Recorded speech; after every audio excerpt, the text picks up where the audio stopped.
शनाया काय चाललंय? Shut up Gary, एक शब्द बोलू नकोस. तू परत घरात कसा आला? आणि त्या मिशीला तर मी नंतर बघून घेईन. गॅरी काय चाललंय तुझं? अरे आपण इथे कशासाठी आलोय? तुला काय गरज आहे? तिचा साखरपुडा होतोय तर होऊ दे ना. तुला काय करायचंय? तू काय इन्सिक्युअर होतोस? मला काय करायचं म्हणजे शनाया, ती बायको आहे माझी. आहे नाही, ती तुझी बायको होती, आता मी तुझी बायको आहे. काय झालंय तुला? तू का असं वागतोयस? हे बघ, तू तुझं बिहेवियर बदल हा, नाहीतर मी तुला शेवटची वॉर्निंग देते. तुझं असाच वागत राहिलास तर मी तुला सोडून निघून जाईल. तू शनाया,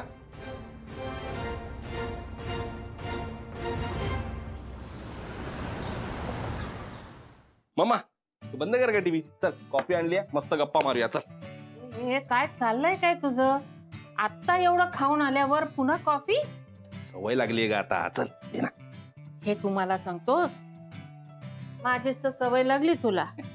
स्ट्रॉंग कॉफी. पण आज माझे सगळे पदार्थ खाऊन पोट तर भरलंच आहे, पण मन हे आनंदानं भरून गेलेलं आहे. त्यामुळे मला काहीही नको. आणि त्यात तिघींचे आग्रह, म्हणजे नानीचा आग्रह, आई आणि महाजनी काकू, तिघी अशा आग्रह करत असतात नुसत्या. आणि राधिका तशी त्यात जराशी भांबवलेली होती. तिने जर आग्रह सुरू केला ना तर संपलंच म्हणजे. मला फार आवडली रे राधा. गुणी मुलगी आहे. अशी एखादी समंजस मुलगी माझ्या घरात सून म्हणून येणार आहे ना, त्यामुळे मन कसं माझं अगदी भरून गेलंय बघ. आनंद झाला मला. हॅव यू ऑब्झर्व ती पैसा किती जपून वापरते? तुझा संसार ती उत्तम करेल बर का. I am confident. And she seems to be a sorted person. उद्या तुम्ही साडी विकत घ्यायला जाल तेव्हा तू नक्की जा हा त्यांच्यासोबत. नाही मी जाणारच आहे, पण मम्मा तू पण चल ना. हे नको, तुमच्या तरुण मुलात माझं काय काम? नको. अरे काही नाही प्रॉब्लेम, चल. अरे अशा वेळेला तुम्ही दोघांनी एकत्र असणं, एकत्र फिरणं, एकमेकांना समजून घ्यायचा प्रयत्न करणं, ह्यात वेळ जायला हवा. यात तुम्ही हिंडणं फिरणं, गंमत करायला हवी, एन्जॉय करा. रात्री कुठेतरी डिनरला जा. नाही ग मम्मा, राधाला हे सगळं आवडत नाही फारसं. खूपच साधी आहे ग ती. गेल्या अनेक महिन्यात मी राधाला आणि राधाने मला जितकं समजून घेतलं ना, थोडं कोणीच एकमेकांना समजून घेतलं नसतं. चांगलंय की रे मग, पण तरी नात्याला वेळ द्या, ते फार गरजेचं आहे. पुन्हा एकदा कामाच्या रगाड्यात अडकलात ना की मग वेळ नाही रे देता येत. पण तुला खरं सांगू मम्मा, आम्ही दोघंही खूप कामाला महत्व देणारी माणसं. मुळात मला तिच्याबद्दल जो रिस्पेक्ट वाढला ना, तो तिच्या कामामुळे जास्त वाढला. आणि अर्थात कुठलाही साधा अट्रॅक्शन किंवा कुठली तरी तयार झालेली सिच्युएशन एवढंच नाहीये. मग खूप प्युअर प्रेम आहे माझं राधावर. म्हणजे ना माझी ती गरज नाहीये, माझं प्रेम आहे. म्हणजे एखाद्या व्यक्तीवर आपलं प्रेम असतं ना, तसं ते एक प्रेम आहे. आणि नुसतंच आपलं प्रेमात पडून आपलं काहीतरी चाललंय असंही नाही. आम्ही एकमेकांच्या परिस्थितीचा पण खूप विचार केलाय. एकमेकांच्या भोवतीची जी माणसं आहेत त्यांचा सुद्धा नीट विचार केलाय. सो मग खरंच सांगतो, वरवरच असं काहीही नाहीये. खूप विचार करून निर्णय घेतला. आणि म्हणूनच हे नातं टिकेल यावर माझा विश्वास आहे. I trust you both. आणि बाबांचं काय? त्यांचं काय? येणार आहेत का ते? त्यांना मी सांगितलंय, बोलवणं केलंय. यायचं का नाही आय डोंट नो. शेवटी त्यांनाही त्यांच्या कामापुढे काहीही महत्वाचं नसतं. जबाबदारी मोठी असते हे मला मान्य आहे, बट स्टील. आणि तुम्ही दोघंही मोठे मोठे बिझनेस सांभाळणारी आहात. पुढे नाही रे वेळ देता येत. आत्ताच काय ते करायला लागतं. नातं टिकवायचं असेल तर वेळ द्यावा लागतो. बाबांनी फक्त कामाला दिला आणि तुला दिला नाही वेळ, तसंच ना मम्मा? मी तसं अजिबात होऊ देणार नाही. तुला आठवतं तू लहान होतास तेव्हा ना तुझं एक खूप आवडीचं खेळणं होतं आणि तू ना त्याच्याबद्दल खूप पॉझिटिव्ह होतास. ती कोंबडी अंड टाकायची ती. I know. आणि ते खेळणं तू इतकं प्रेमाने जपून ठेवायचंस ना, कोणाशीही ते शेअर करायचं नाहीस. तसं निरागस प्रेम तू राधिकाला दे. शी डिझर्व्स इट. प्रॉमिस.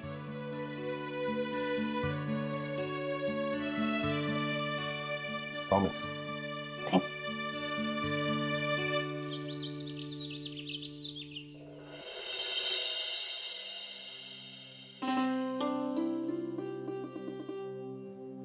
आई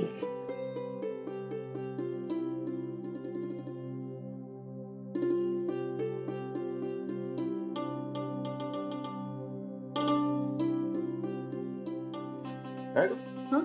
आज सकाळी सकाळीच आवडतं फुल तुझं सगळं. हो बाबा, आवरलं लवकर.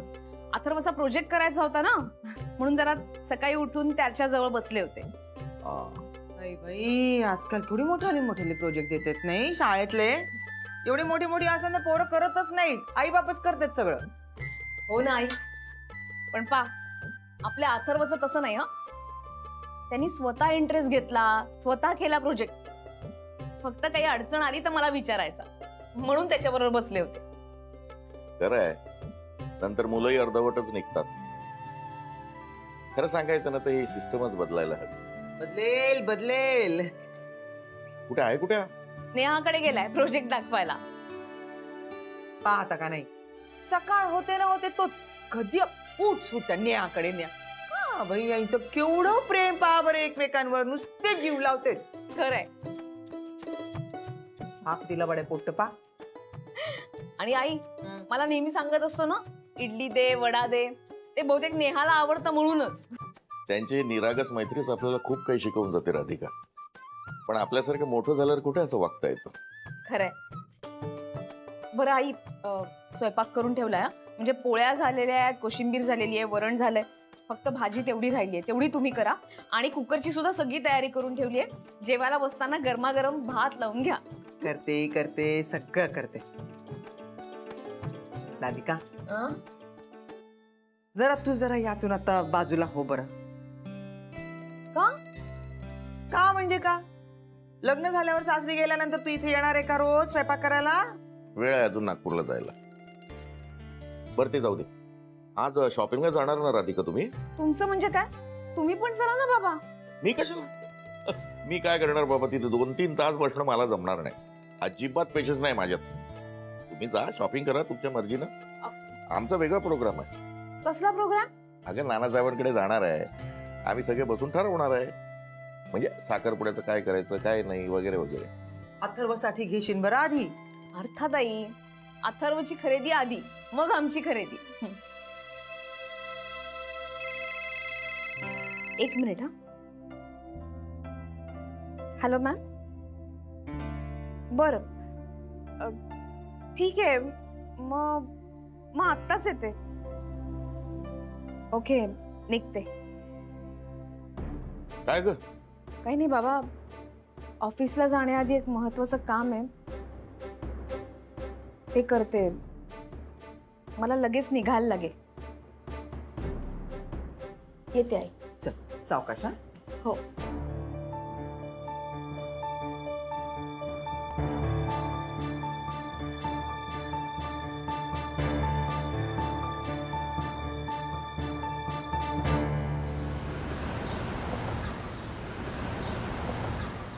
जेनी रिलॅक्स यार, तू असं ना मोडूनही चढावी दे. Jenny, sorry. अरे गुज्जूबाई आणि वेळ. अरे हाय वगैरे ते सगळं ठीक आहे. म्हणजे अरे एकटा यार, एकलो काय माझं आहे. वहिनी कुठे आहे? अजून आम्ही एकत्र राहत नाही. अरे ती येते डायरेक्ट. अरे ऍक्च्युली हाफ एन आवर झाला. मी ऍक्च्युली ना कुकिंग करून येऊ शकले असते. याने काही मदत नसेल केली, नुसती घाई करत बसला असेल ना. अरे घाई એટલે हे इम्पॉर्टंट आहे. अरे बट ते पण इम्पॉर्टंट आहे. मॉम आले आहेत घरी. गोवा मॉम की गुज्जू मॉम? अरे माझी मॉम आली आहे. ती घरी व्यवस्थित काम करते तिचं, तिला काही प्रॉब्लेम नाहीये. हिची एक सूनगिरी चालू आहे की नाही, मला मम्मीला मदत करायची, ती काम करते. He's talking like you are talking like a useless man now. त्यांना सांगायचं का काम करा? बरोबर आहे. काय बरोबर आहे? नाही, चूक आहे. तू ना मज्जा घेऊ नकोस. तुझं एकदा लग्न होऊ दे, मग कळेल तुला. जिने हा कधी कधी इतका टिपिकल बोलायला लागतं ना, तुझं लग्न झालं की कळेल वगैरे, काहीतरी बोर करतो. आणि मुळात आमच्या घरी असं काही होणारच नाही. मुळात राधा पण कूल आहे आणि माझी मॉम पण कूल आहे. जर काय असं झालंच ना तर सरळ माझी मॉम म्हणेल, बाई बस, शांतपणे बस, आपण मागूया काहीतरी आणि मस्त चिल मारूया. Okay, so good. इथे नाही ना चालत असं. ह्यांना रोज ते मिसाईल्स लागतातच. हांडवो, फाफडा, ढोकला. एक मिनिट. हे सगळं माझी मॉम बनवते बाय द वे. एक्झॅक्टली, मी तेच म्हणते. मला नाही आवडत ते she doesn't let me do anything. काही करूच देत नाहीत त्या. यात तुला काय नाही एवढं, तुला कळत नाहीये. It's okay, it's normal. अरे I am tired of telling him. ह्यांना कळतच नाही. Please you tell him now. Okay okay okay. अरे it's not okay. Just try to understand. एक डॉटर इन लॉ, तिला किती ऑड वाटेल की तिची व्हॉट यू कॉल इट सासू सगळं काम करतेय. अरे एवढं भांडण्यासारखा काही मुद्दाच नाही आहे तर. अरे नाही येण्यास का म्हणून भांडत नाही. नाही नाही, पण भांडायला आलात का तुम्ही साड्यांच्या दुकानात? इथे कशासाठी आलोय आपण? शॉपिंग करता कोणाचा साखरपुडा आहे तुमचं? मग त्याबद्दल बोलूया ना, भांडताय कशाला? भांडण? अरे हे भांडण नाहीये रे. भांडण आहे का?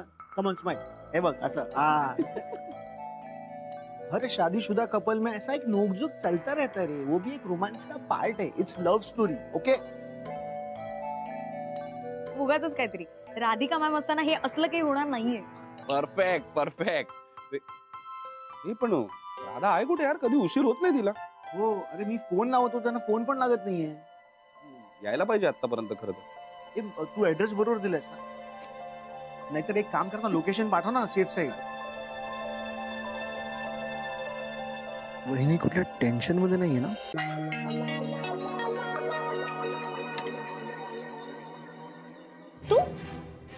तू काय करतेस इथे? एक मिनिट. मी तुला काहीतरी विचारलं. आन्सर मी. काय करतेस तू इथे? तू गप्प बस.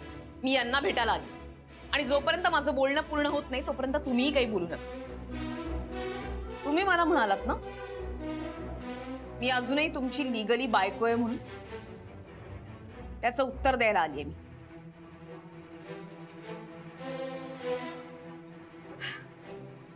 हे घ्या. ठीक आहे. Divorce paper. आपला डिवोर्स मंजूर झालाय. काय? हो. यात इतकं आश्चर्य वाटण्यासारखं काय आहे? नाही, बाहेर खेळी नवऱ्याला डिवोर्स देणारी मी काही पहिली बाई नाहीये. राधिका ओरडू नका.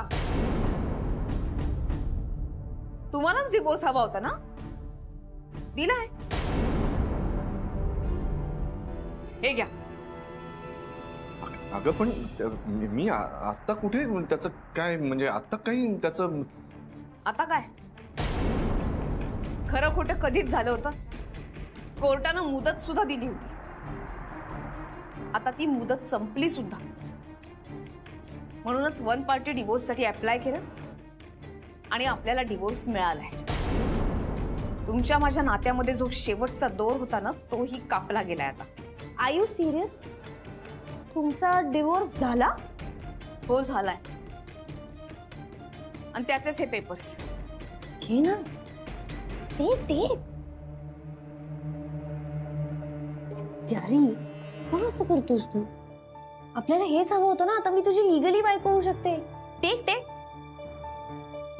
घे ना. बरोबर बोलतोय तुमचा बच्चा. घ्या आणि मला मोकळं करा. मोकळं करा म्हणजे? म्हणजे याच्यावरती सही करा आणि तुम्ही सुद्धा यातनं मोकळे व्हा. कोर्टाने तसंही आपल्याला लिगली सेपरेट केलंय. राधिका काय बोलतेस तू? सत्य तेच बोलते. आणि सत्य नेहमी कटू असतं. पण तुमच्यासारख्या माणसाला हे आवडणार नाही, कारण आयुष्यभर खोटं बोलण्याची सवय आहे ना तुम्हाला. मला माहितीये आता आपल्याला डिवोर्स मिळालाय, हे पेपर्स मी तुम्हाला देतेय, याचा तुम्हाला का त्रास होतोय ते. माझ्या आयुष्यातला एकुलता एक आनंदाचा क्षण तुम्हाला उधळून लावायचा होता. हे आता मी तुम्हाला करू देणार नाहीये म्हणून त्रास होतोय. आणि तुम्हाला आश्चर्य वाटत असेल ना की जी गोष्ट करायला मी कधीच मान्यता दिली नसती, ती गोष्ट मी आता इतक्या सहज कशी काय करतेय. खरंय तुमचं, मी कधीच तुम्हाला डिवोर्स दिला नसता. मला ते जमलं सुद्धा नसतं केलं मी कदाचित. पण हे सगळं करायला तुम्ही भाग पाडलत मला. तुम्ही कधीही आपलं नातं जपण्याचा प्रयत्न केला नाही. उलट या नवरा बायकोच्या नात्याचा पदोपदी अपमानच केलाय. आणि म्हणूनच आज मी या निर्णयापर्यंत येऊन पोचले. घ्या. टेक ना.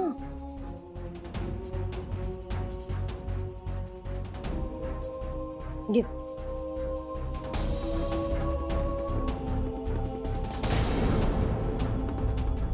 पेपर्स तर घ्यावे लागतील ना?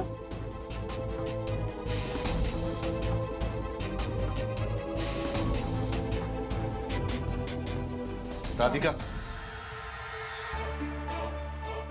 गुरुनाथ, यापुढे तुम्ही भावनेनं, नात्यानं, कायद्यानं आणि धर्मानं माझ्यापासून दूर गेलेला आहात. तुमचा आणि माझा आता काहीही संबंध नसणार. यापुढे तुमच्यावरती या नात्याच्या कोणत्याही जबाबदाऱ्याही नाहीये. अथर्वची कस्टडी माझ्याकडे आहे. यापुढे त्याला भेटताना माझी परवानगी घ्यायला लागेल. माझ्या परवानगीशिवाय त्याला भेटण्याचा प्रयत्नही करू नका.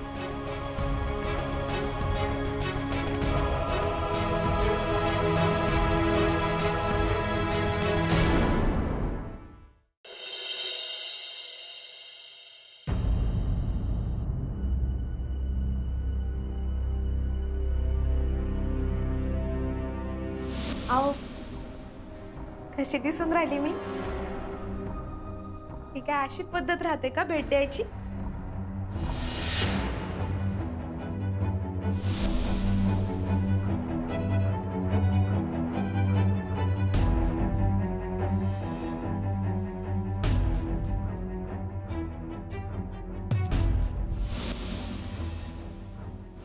हे जे काही वागतेस ना तू, डोक्यात जातं माझ्या.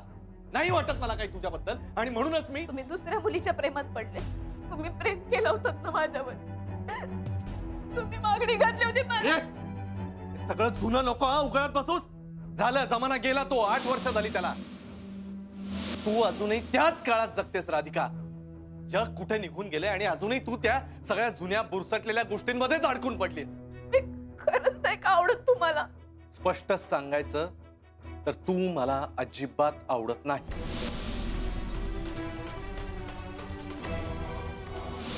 मला आजकाल तुझ्या बरोबर राहावंसं नाही वाटत. त्यामुळे इट्स बेटर की तू हे घर सोडून निघून जावास.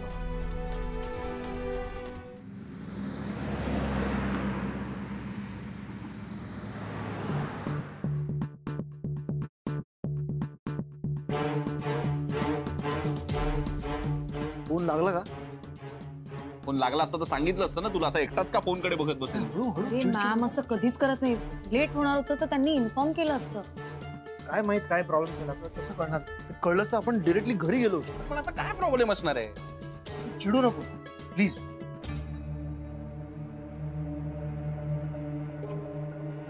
त्या वहिनी आल्या. मॅम, काय राधा, कुठे होतीस तू? किती वेळ? सॉरी सौमित्र. वहिनी प्लीज तुम्ही सॉरी नका म्हणू. सगळं ठीक आहे ना? हो, सगळं ठीक आहे. एक महत्वाचं काम होतं म्हणून उशीर झाला मला. वहिनी आता साखरपुडा ना तुमचं, यापेक्षा जास्त महत्वाचं काय असेल? कसं आहे ना आनंद भाऊजी, नवीन नाती जोडण्याच्या आधी जुने पाश तर तोडायला हवेत ना. तेच करायला गेले. राधा तू काय बोलतेस? मला काही कळत नाही. वकिलांकडे गेले होते. तिथून यांना गुरुनाथना भेटून आले. काय?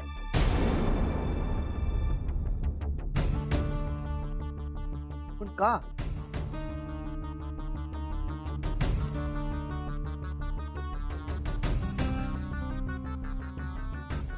पण राधा हे सगळं एकटीने करायची काय गरज होती? सांगायचं ना मला. सौमित्र, हा प्रवास मी केलाय यांच्या बरोबर.